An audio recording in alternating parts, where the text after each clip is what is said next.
being able to digest last night. What do you plan on focusing on during the bye week? I guess first things first, kind of get healthy physically and mentally.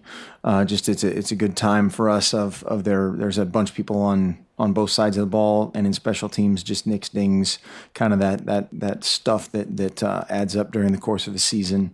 It's good timing that way, and then a ton of corrections. Had a bunch of guys playing in and out of different positions on the offensive line, did some very good things, competed hard, have a bunch of things we can correct, have a bunch of things we can correct at quarterback, at wide receiver. Our tailbacks behind Royce all have things to work on. Defensively, had a couple chances to create turnovers and really put that thing away, and could have finished drives offensively and put that thing away. Still a few coverage things to work out, but we're competing hard, and I know our guys have come with a fix it mindset. Joey? Did you expect Darren to have that kind of a game in his return? I mean, he was making big plays out there. He's certainly capable of it. He's a guy that's very dynamic, and he's practiced really hard. He's a guy that loves practice. He plays hard in practice, and he had played on scout team quite a bit, about half of the time leading up to this game, and so he's a competitor that way, and that's going to help a young secondary get a lot of work against a quality guy. But yeah, we had to do something. We had to make some things happen in the passing game, and got off to a good start that way.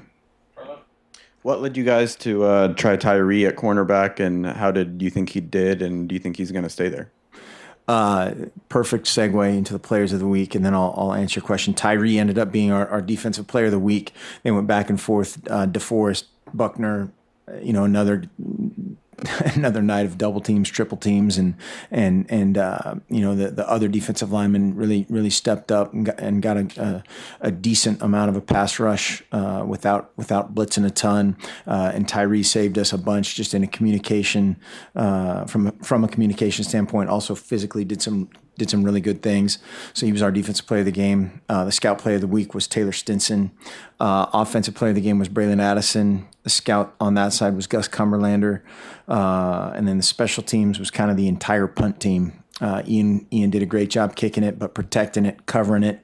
Had some very pivotal points there where they did a great job. And then the special teams player or scout of the week was Jake Freilich, is how he pronounced it, which is Fröhlich, right, in German. Cheerful, just like me. But back to Tyree, right, was your original question. We anticipate him staying there, and just of trying to compete and get the best four guys on the field in our base defense. He and Charles really added a bunch of competitiveness to that situation. Charles wasn't available for a lot of the game last night, which was unfortunate for him and for us. But again, Tyree stepped up. Kristen? You touched on this a bit last night, but how is the energy different on the field with Vernon back at quarterback? Well, I don't know if the energy was different on the field. I think once play started, there was a few plays made that were different. And again, that's every time you say something good about something, you're saying bad. That's not what I'm doing. He's going to watch the tape, and a bunch of times there's plays to be made again, but then he may, kind of freelanced a few things. But when you look at it, we converted more third downs on our first drive than USC did all last week. And so that was kind of the animal that you're playing against from a defensive standpoint. And after a couple of those happened, I think absolutely, I think that, that is something that permeates your team. Kristen, again? There's been a lot of talk about the passing game still trying to work itself out. But last night, having Carrington and Adams back out there, you guys were making a lot longer throws than you had been all season. How much of a spark were they both for the passing game? Well, it was big, and then also Braylon, Dwayne Stanford, all the other guys that got involved, which they changed up their coverage quite a bit from a percentage standpoint. They kind of did what they do. On a tilted almost a 80 to 90% scale difference of kind of what they've done from a coverage standpoint. And so that created some of those situations. We knew, we have to be able to run the ball. Obviously we want to be balanced, but it was just kind of a virtue of how they played us and then executing it. Ugo mentioned that he thought that Vernon actually played a lot better in the game, although practicing really well. I mean, did you see a spark in Vernon in the game as opposed to how he practiced all week, or was it kind of consistent with what he saw in practice? I think that's been consistent, and it's always funny to note, like, how would Ugo know how he practices? I always think that's funny, like, he doesn't watch the offensive practice. But if he thinks he did, then great. No, he's practiced well. I think he's definitely. I think there's definitely those quarterbacks that live football is their their deal, and then there's guys that are great in 7-on-7 and not great in real football, which you'd much rather have the former. And so, yeah, he just needs to continue to trust the scheme a little bit and get his eyes in the right place, get his feet in the right place, and then improvise. And that's where a guy like that can be really, lethal. It seemed like the performance of Royce kind of flew under the radar a little bit last night. How did you think he did, and was it as hard to run as it seemed in the game? It was as hard to run as it seemed. They have an excellent front. How they were scheming, obviously to stop our best player, and they did a good job of it.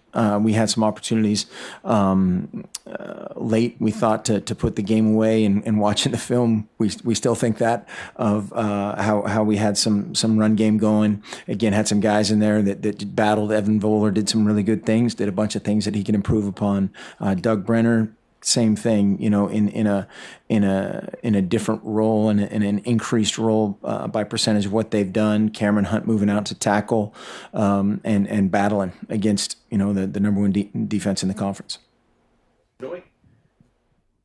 With the bye week, 2 practices this week. I mean, what's the schedule like for the coaches and for the players here over this course week? Yeah, basically just kind of building it back from a Thursday kick that, so Thursday, Saturday, we're backing up. So Saturday would be the Monday of that game week.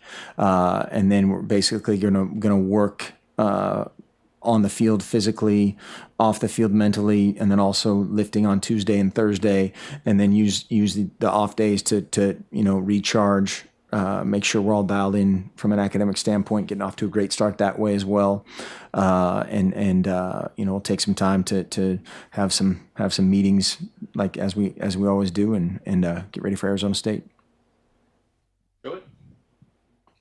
Along those same lines, I know assistant coaches usually use this time to recruit it. Are all of them going to be doing that? Are you going to be able to do that? There will be probably all of us at some point. Right now, seven are out and will be out. And then the 3 remaining of us have some things outlined that may or may not happen. So how's that for specific? How clean of a game do you think you guys played in all 3 phases last night, would you say? How clean of a game. That's one of those things that, you're always chasing, because we blew a couple coverages that I know they're sitting up there going, shoot, we should have thrown it to this guy, and they're right. At the same time, we had a million opportunities to make that a multiple touchdown game type of difference, and that's where we have to just grab the situation and finish things. So special teams probably the cleanest out of the 3. Still had a penalty there, had a couple issues, but overall, did a very good job against a very good special teams unit. And then, offensively and defensively, there's always a million things that either get overblown in a loss or undersold in a win. And that's where you have to go back and just own the film and fix it. Kristen? This is kind of sidestepping back to the recruiting aspect, but after everything that happened at USC, there were a few commits for you guys that started tweeting out, like, oh, hey, like, come to Oregon, we'll take you guys. A few guys that decommitted that have said that they're going to try to take official visits with Oregon now and reschedule those. I mean, in any type of situation, not just with that USC situation, but with guys flipping back and forth, is that something you guys try to capitalize off on, like on that timing? The magic answer, it depends, right? A a lot of times when that happens, guys, and I'm speaking completely hypothetically here. A lot of times when that happens, guys look around, and then they stay, ended up committed to wherever they were. Sometimes if the situation is appropriate or right or whatever that fit becomes, and it's drastically different, whether it's a schematic change or just a style to whatever the personality thing that might not work, things can change. But it totally 100% individually based.